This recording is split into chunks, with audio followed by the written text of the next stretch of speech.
Greetings everyone, how are you doing today? I'm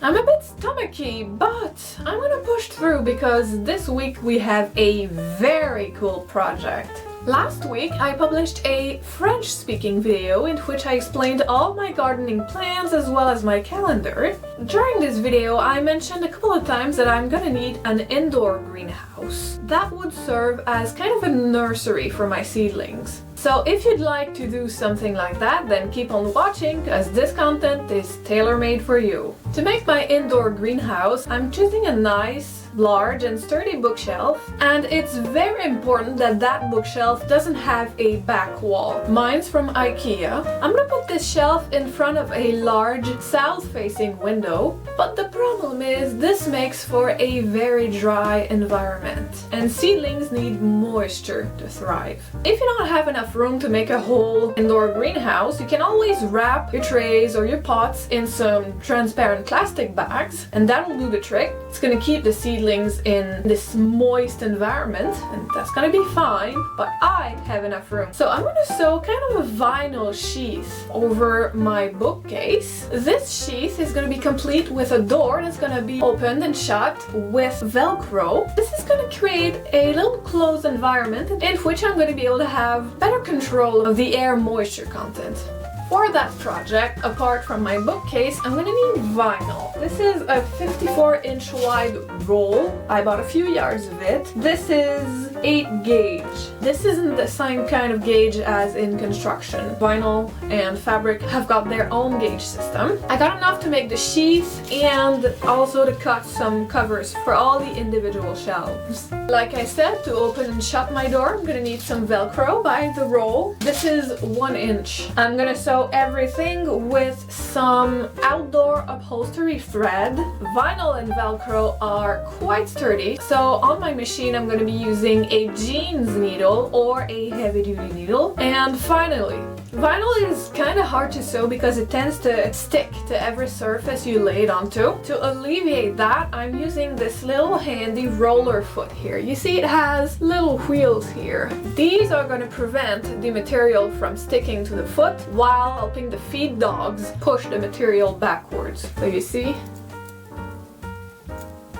To prevent further stickiness, I'm also covering this little placket here with some Scotch tape. This might have been a bit overkill, but we can never be too careful. I don't want to waste any material. It's enough plastic as it is, and it's expensive enough as it is. So my initial plans were to make the door close with the Velcro on the sides here, but also to line all the bottom edges with the Velcro as well. That latter part proved itself impossible. My shelf doesn't allow that, and I don't want to permanently damage it with wood tacks or glue or anything like that. So I'm gonna probably hold the bottom with duct tape instead. This can be washable, so there will be no permanent damage done. My sheath basically needs to cover the bookshelf on all sides except the bottom. So I measured my bookshelf and added a bit of ease and seam allowances all around. This is the top, we have the back here, and we have the sides of the bookshelf. And this is our front panel. My front panel is made of 1 door and 2 side fronts. Notice that the door and the side fronts overlap by 1 inch here and here. I gotta take this into account when I make my pattern. Also, for durability, I'm choosing to reinforce these Velcroed edges here, therefore adding 1 further inch on each edge. Before I started sewing the main thing though, I went ahead and made myself some test strips. I had never sewn vinyl before and probably never will again. I didn't know what to do with my seam allowances, so I sewed my test strips with a 1/2 inch seam allowance. And as for the first test strip, I applied some shoe glue with a bristle brush to the seam allowances, which I all glued to the same side, so they're on top of one another. I also treated the second strip's seam allowances with the shoe glue, but instead of applying it with a bristle brush, I applied it directly with the tube, and then I pressed again the seam allowances on top of one another. And then the last strip, instead of gluing it, I went ahead and folded them to the same side and top stitched it directly on the machine, about 3/8 of an inch from the first seam. I currently don't have a surface that's large enough to press down the extra long seams that I'm planning for my greenhouse, so I'm not pressing down my test strips either. I'm simply leaving them out in the open like this to cure for 24 hours. I came back to find out that the glue hadn't worked as I'd hoped it would, so I'm opting for the double seam method. To make my job easier, I marked all my seam lines, and I've also snipped all of my corners like so.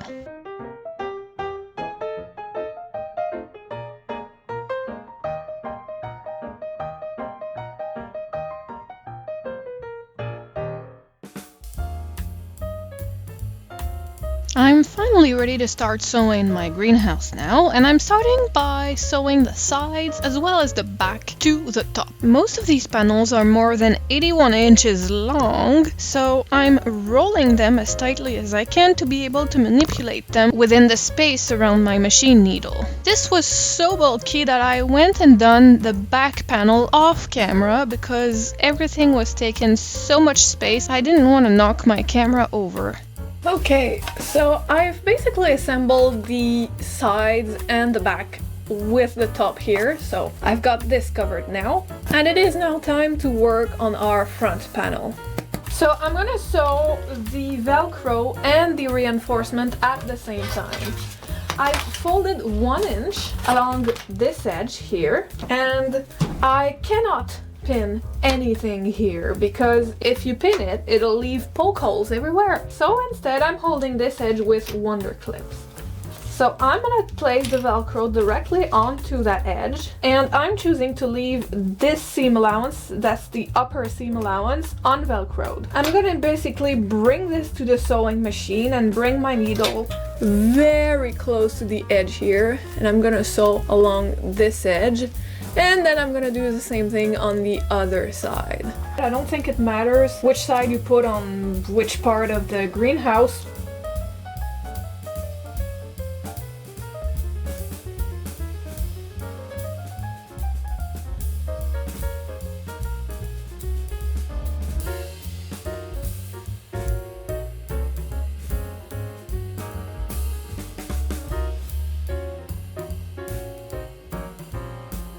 Okay, so I set both of my side fronts with the Velcro. Now it's time to do the same thing with the door. I've folded both edges of the door, and instead of putting the soft side, I'm gonna put the teeth side.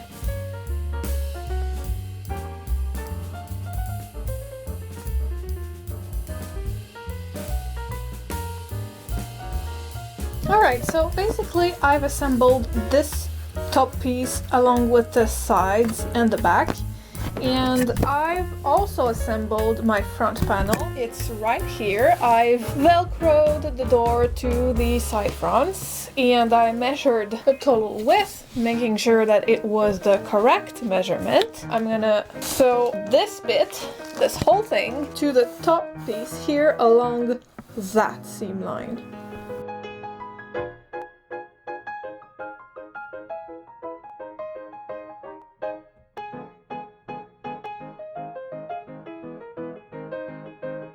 I've got my indoor greenhouse all together but spread eagled for now.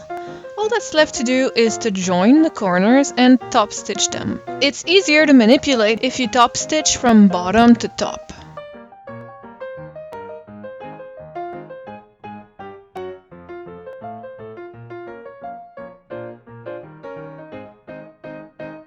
Alright, I'm sorry about the lighting and about the dirt and everything. This is my basement. I'm sorry about the noise too. So anyway, I finished the whole body. It's kind of hard to velcro the door open and shut because right now there aren't any shelves except this one here. So I don't have anything to press both layers together, but it's alright. Anyway, it doesn't have to be 100% airtight. What I'm gonna do now is I'm gonna mark the bottom everywhere with my Sharpie, and I'm gonna trim this to the right length. I'm gonna duct tape the bottom edge all around except the door. We're in the basement because I'm gonna wait until the very last minute to get this upstairs. It takes quite a lot of room to make sure I've got all my space cleared up, and when I'm ready to start sewing, I'm gonna bring this baby upstairs. And that is it. This is my indoor greenhouse. I honestly apologize for not showing it to you under better light and under a better angle. I'm only gonna bring it upstairs in a couple weeks when I'm gonna start my seedlings with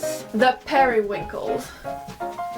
It is coming so soon. I'm gonna start sewing I think on March 4th. Obviously I'm gonna make a French speaking video to show you how exactly do we sew periwinkles, because it's apparently really hard to succeed with them. So obviously success is never guaranteed, but I'm still very excited and I can't wait to start gardening. In the meantime, I would like to thank you so much for watching. If you're interested in sewing, gardening, painting and all sorts of other crafts, you may subscribe to this channel for more crafty content with me, and you can also check out my Instagram at GallicAnglicaiRegina. I'm gonna put a link to it in the description box down below. So yeah, I think I'm gonna be able to start posting these maybe next week or the week after that. I'll keep you posted. I'm so excited, I can't wait. Until then, please take care of yourself and I will see you later.